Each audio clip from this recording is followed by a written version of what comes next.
The moment the American tourist leaned in, puffed out his chest, and said, "You guys don't do things the right way here," the entire pub went quiet.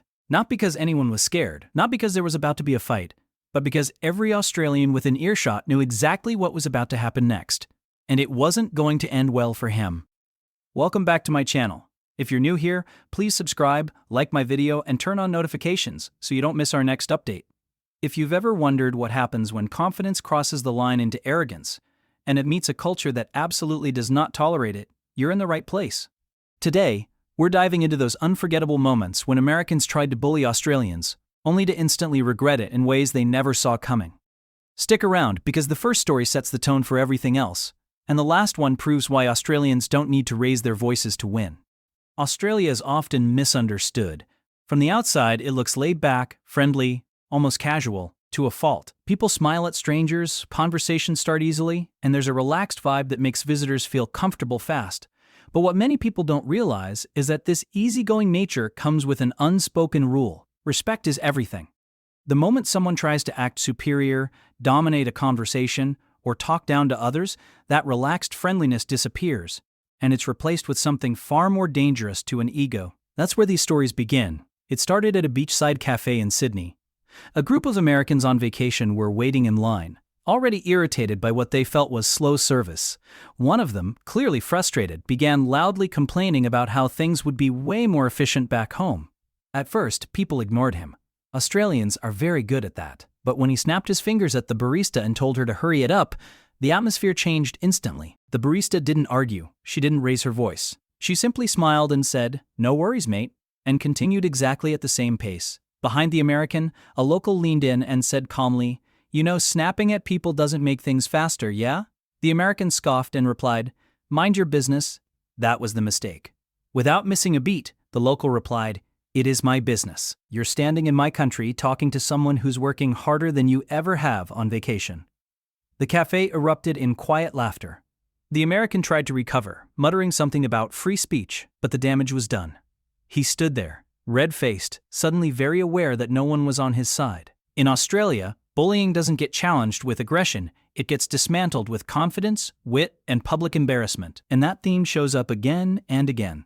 In Melbourne, a different American visitor took things further. At a sports bar, he loudly criticized Australian football, calling it confusing and inferior to American sports. At first, the locals let him talk. They listened. They nodded. Then he crossed the line and said, "Honestly, Americans are just tougher. That's why our sports are better." The room went quiet again. One man at the bar turned slowly and asked, "You ever played a full game of footy?" The American laughed and said, "Why would I?" The Australian smiled and replied, "That explains a lot."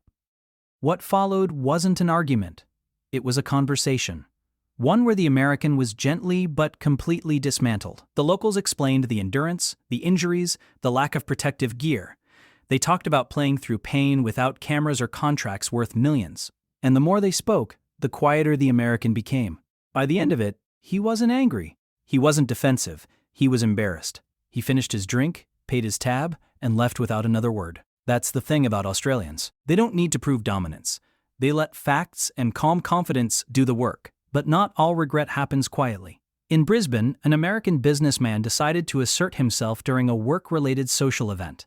He talked over people, dismissed local ideas, and repeatedly referred to Australians as too relaxed to be competitive. At one point, he openly mocked an accent, thinking it would get along. Instead, it got silence.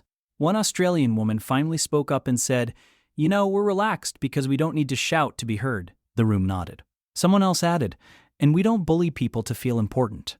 The American tried to joke his way out of it, but no one laughed. From that moment on, conversations moved away from him. Opportunities dried up. By the end of the night, he was sitting alone, scrolling his phone, wondering how he'd lost the room so fast. In Australia, social consequences are swift, quiet, and effective. Then there's the story that always goes viral online. An American tourist in the Outback decided to challenge a local guide. He questioned safety rules, dismissed warnings, and bragged about how nothing back home scared him. When the guide calmly told him to respect the environment, the tourist laughed and said, "What are you going to do about it?" The guide looked at him and said, "Nothing. Nature will." That comment landed harder than any threat ever could. Later that day, when the tourist found himself exhausted, unprepared, and completely overwhelmed by the environment, it was the same guide who helped him. No lecture, no insults, just quiet competence. That's when regret truly hit. Not in humiliation, but in realization. Australians don't bully back. They let reality speak. Even online, the pattern continues. Whenever an American tries to mock Australian culture, accents, or slang on social media, the response is almost predictable. Australians don't get angry, they get clever. Comments flood in, calmly dismantling stereotypes with humor so sharp it doesn't even feel like an attack, until it's too late. And that's why these moments go viral. Because regret doesn't always look like a loss. Sometimes it looks like being outclassed. The biggest misunderstanding Americans often have is assuming loudness equals strength. In Australia, it's the opposite. The louder you are, the weaker you appear. Confidence is quiet. Respect is earned. And bullying, whether verbal, social, or cultural, is met with something far more powerful than aggression. It's met with composure. By the time most Americans realize what's happened, it's already over. The crowd has shifted, the energy has changed, and they're left standing alone wondering how a simple comment spiraled into instant regret. But here's the important part. These stories aren't about hating Americans. Far from it. Most Australians actually enjoy Americans who are curious, respectful, and open-minded. The clashes only happen when someone tries to dominate instead of connect. And maybe that's the lesson underneath all of this. Cultural differences aren't battles to win. They're opportunities to learn. When someone approaches Australia with humility, they're welcomed instantly. When they bring arrogance, they're humbled just as fast. So the next time you hear about an American who tried to bully an Australian and instantly regretted it, remember this. It wasn't about strength. It wasn't about insults. And it definitely wasn't about violence. It was about confidence, meeting humility, and losing.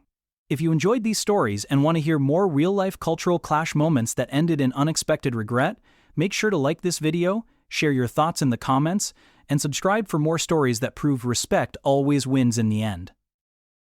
And just when you think the pattern couldn't get clearer, Part 2 proves it again. Because some lessons only sink in after the second mistake. One of the most talked about moments happened on a public train in Perth. An American visitor, visibly annoyed by the lack of empty seats, began loudly complaining about poor planning and unorganized public transport. He didn't lower his voice. In fact, he raised it, making sure everyone around him heard exactly how unimpressed he was. An older Australian man sitting nearby looked up from his newspaper and said calmly, "You having a rough day, mate?" The American scoffed and replied, "I just don't get how you people tolerate this. That word, people, hung in the air." The man folded his paper, stood up, and said, "We tolerate it because we're not the center of the universe." A few passengers chuckled. Someone else added, "If you don't like it, no one's forcing you to stay. No insults, no shouting. Just quiet unity." The American suddenly realized he was surrounded by people who weren't angry, but weren't impressed either. He stopped talking for the rest of the ride. And then there was the classic misunderstanding at a pub in Adelaide. An American mistook Australian sarcasm for weakness and started pushing boundaries, teasing, interrupting, trying to dominate the group. He thought he was winning. What he didn't realize was that Australians were letting him talk himself into a corner. When he finally paused, one of them said, smiling, "You done?" Another added, "Good, now we can enjoy the night." Laughter followed. Not cruel, not aggressive, just final. The American laughed too, but it was forced. The regret was already there. That's the consistent ending in every story. The realization that bullying doesn't fail loudly in Australia, it fails quietly, socially, and completely. And by the time most people understand that, the lesson has already been learned.